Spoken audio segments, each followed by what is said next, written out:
marriage contract had been specified and the father of the bride had agreed to them, the prospective bridegroom would pour a cup of wine for the prospective bride.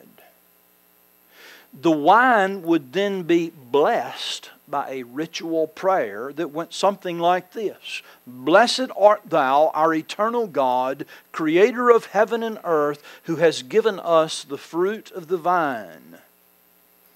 And if the bride-to-be agreed to all that had been proposed, if she agreed to that, if she agreed to this match, she would drink from the cup along with the bridegroom. And that was the way she indicated her acceptance. And it was in the drinking of this cup of wine together that this covenant or this contract of marriage was sealed. And the couple were considered to be betrothed at that time. And at that point, the bridegroom would turn to his bride and he would say to her, I will not drink this wine with you again until the day of our wedding. That was the tradition. Now, is that ringing some bells for us? I trust that it is. Guys, we're going to see when we get over into the New Testament, we're going to see that the New Testament is replete and filled to the maximum with language about betrothal and marriage between Christ and His church. And it is beautiful.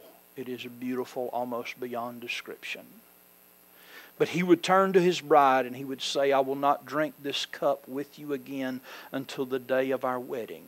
And then they would separate. The bride would stay in the home with her parents.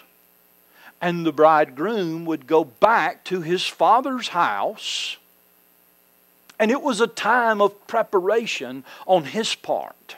As the bridegroom would go back to his father's house, he would go back there and he would build an addition, an additional room or an additional house on his father's property. And he would spend the better part of 1 to 2 years in the process of building this place or this room or this house for his bride. Not only was he responsible for preparing this, he was also responsible for preparing a very special place within this house.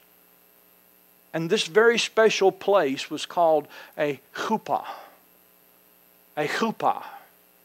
It was actually the bridal chamber where he would bring his bride on the night of their wedding. We see this in Joel chapter 2 verse 16 where the prophet Joel says, God tells the prophet Joel, gather the people, consecrate the congregation, assemble the elders, gather the children, even the nursing infants. And what God was about to tell them was so important that even the bridegroom was to leave the intimacy of the company of his wife, and the bride was to leave her chuppah or her bridal chamber. There you have that usage there. This bridal chamber, this chuppah, if you will, was signified as a place of protection. When the bride would be brought back to that place, it signified that the groom was taking responsibility to protect and defend her for the rest of her earthly life. It was also a place where the consummation, the physical consummation of the union took place, this bridal chamber. It was also a place of feasting.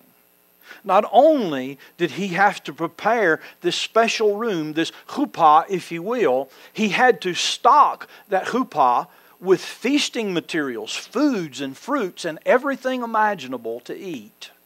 Because he and his bride were going to spend 7 days in that room when he went to get her. Now follow me closely here. In Isaiah chapter 4, verse 4, which is a passage clearly talking about the end of time when Christ is joined to His people, we find another usage of this term huppah. And listen to the passage. When the Lord has washed away the filth of the daughters of Zion and purged the blood of Jerusalem from her midst by the spirit of judgment and by the spirit of burning, then the Lord will create above every dwelling place of Mount Zion and above her assemblies a cloud and smoke by day and the shining of a flaming fire by night. For over all the glory there will be a huppah, a bridal chamber, a canopy, if you will. There's your usage of the word again. I'm going to leave that dangling there, and we're going to come back and deal with that in the book of Revelation next week, Lord willing. This time of betrothal was a time period that was not specified. It usually lasted anywhere from 1 to 2 years in ancient Israel. They would be apart. They would be separated from each other for 1 to 2 years while the bridegroom is preparing this place for his bride. While he's preparing, the bridegroom, or rather the bride herself, is also preparing. They're separated. This is beautiful. But the bridegroom had a special agent, one of his groomsmen, that was a liaison between he and his bride. This liaison communicated between the groom and the bride this entire period while they were separated. This liaison was called the Ruach HaKodesh. Ruach HaKodesh. And his sole job was to carry messages of the groom's love and affection for his bride to that bride, and to report back to the groom of the condition and the advancement of the preparations of the bride. That was all his job was.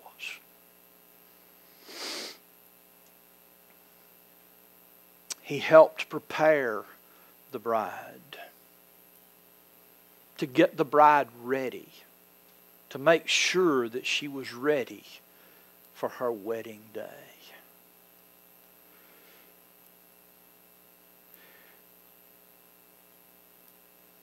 The date was not set for this reason. The groom did not decide when he would return for his bride. You know who decided that? The groom's father. Why do you think that was the case? Well, most of us have been groomsmen before. Most of us have been the groom before. We would probably have rushed back a little early, wouldn't we? But the father superintends and watches over the preparation of his son as he prepares this bridal chamber and this place and this room for his bride. And the son may come to the father and say, "Is it time for me to return and take my bride?" And the father would say, "No, son, there's further preparations that need to be done." In fact, the custom